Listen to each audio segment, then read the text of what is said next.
제 사연을 읽다 보면 다소 격한 표현들이 있는데 그건 참고해서 사연을 들어주셨으면 하네요. 저는 저희 할머니와 저희 아버지 얘기를 해보려고 합니다.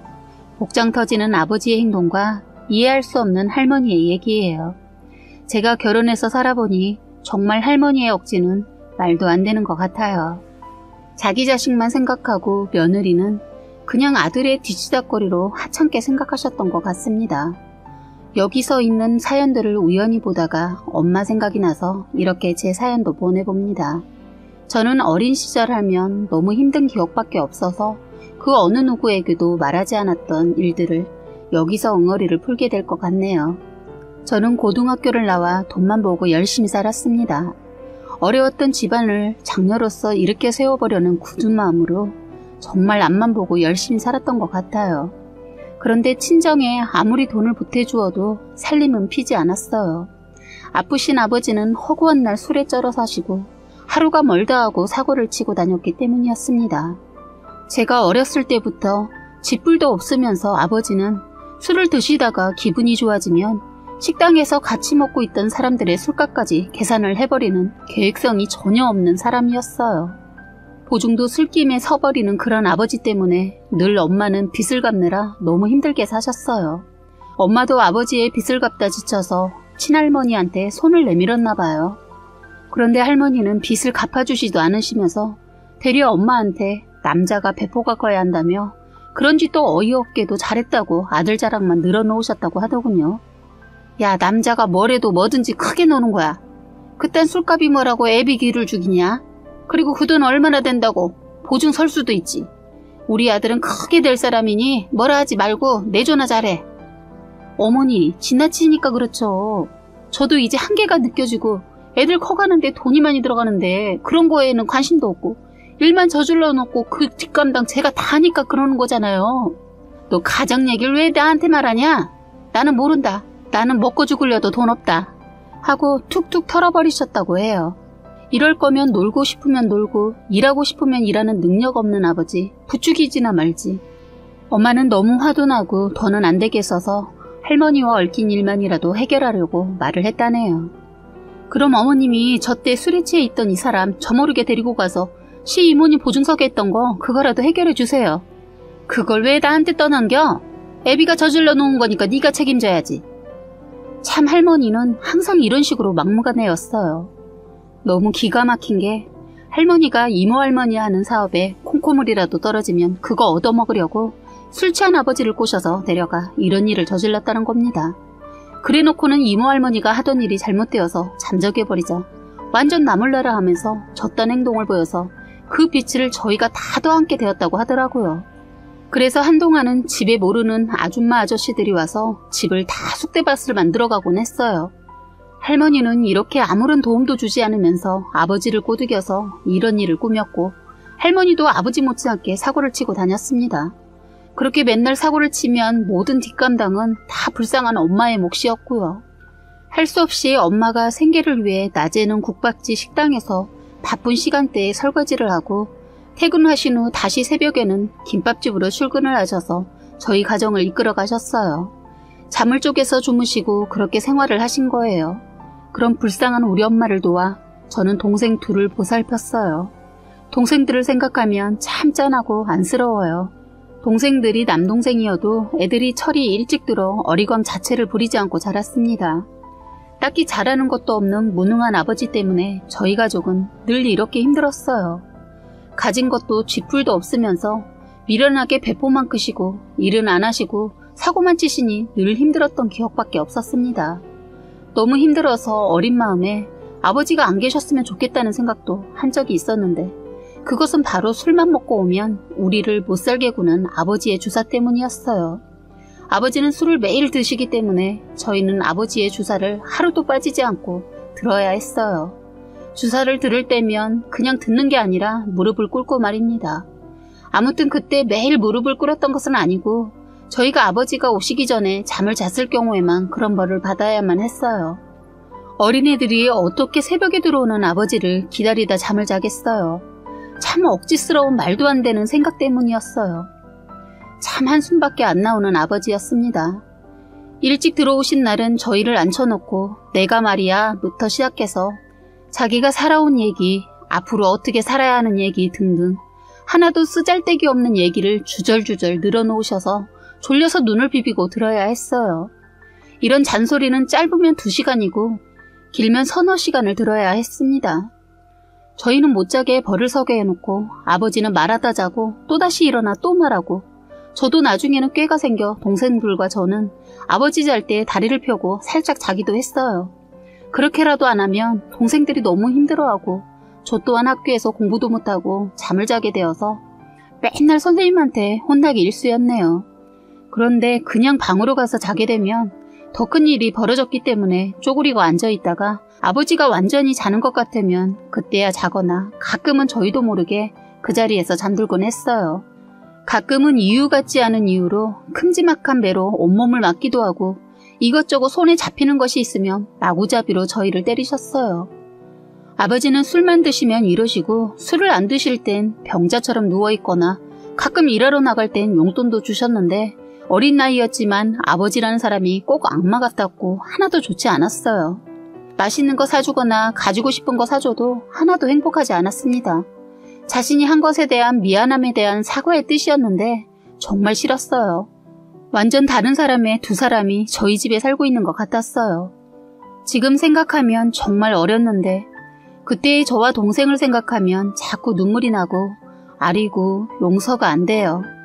저는 어린 마음에 고통스러워서 동생들에게 울면서 정말 아빠 때문에 너무 힘들다. 우리 같이 하늘나라로 갈까? 그럼 그곳에서는 이렇게 힘들지 않을 거 아니야. 라고 제가 다독여줘야 하는데 오히려 동생들한테 해서는 안 되는 말까지 했던 기억이 나네요. 어린 마음에 얼마나 힘들었으면 그랬을까 싶어요. 제가 결혼해서 애를 낳고 내 아이를 키우면서 보니 내 동생들이 참 어렵구나라는 생각이 자꾸 드는 겁니다.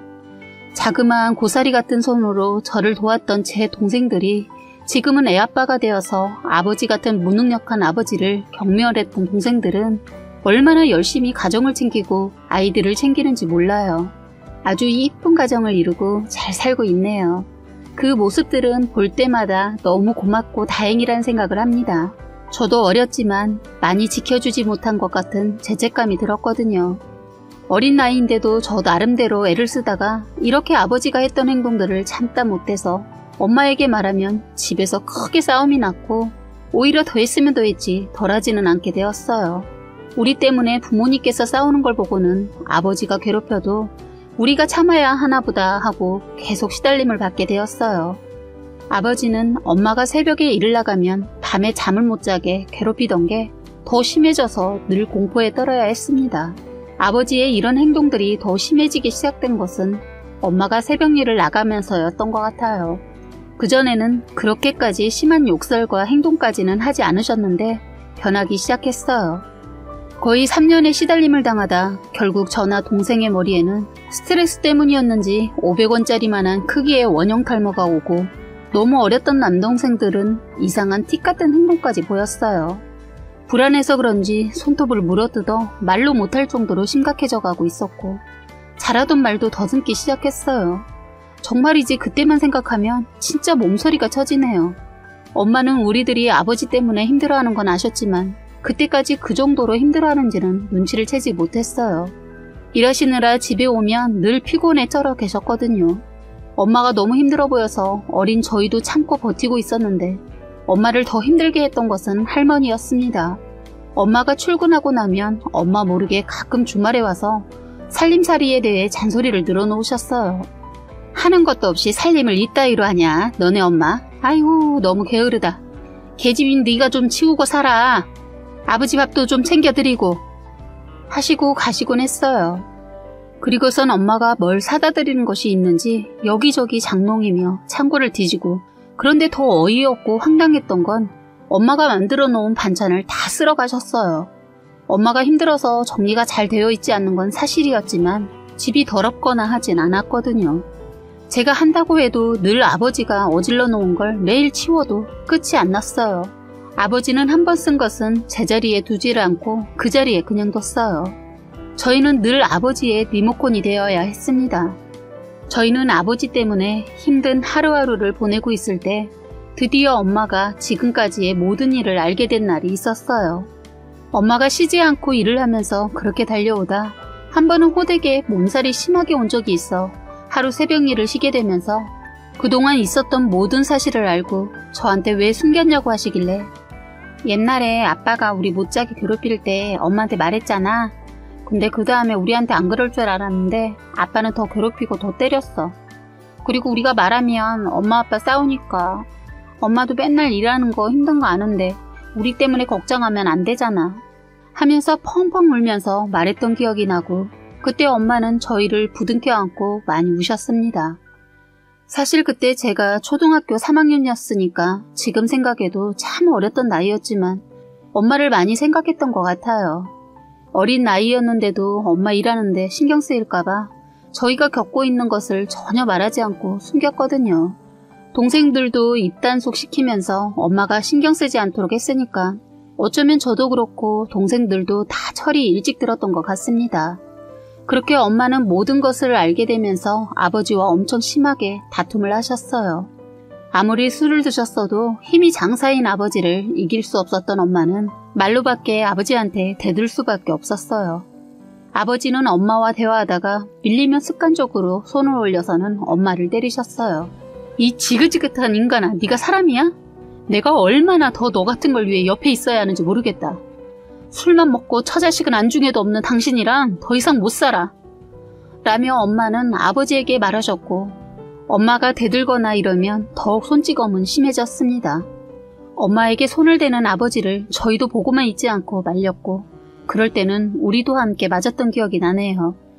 그날 한참을 술에 취해 떠드시다가 아버지가 잠이 드셨어요. 아버지의 계속된 인간 같지도 않은 행동 때문에 엄마는 결심하신 듯 저희에게 간단한 집만 챙기라고 하셨어요. 그렇게 해서 저희 넷은 아버지를 피해 야반도주를 했습니다. 도저히 같이 살 수 없다고 판단하신 엄마는 이혼까지 생각하고 집을 나섰어요. 악마 같은 아버지를 피해서 외할머니 집에 있었습니다. 항상 아버지의 주사 때문에 너무 힘들었지만 외가에 있으니 정말 살 것 같았어요.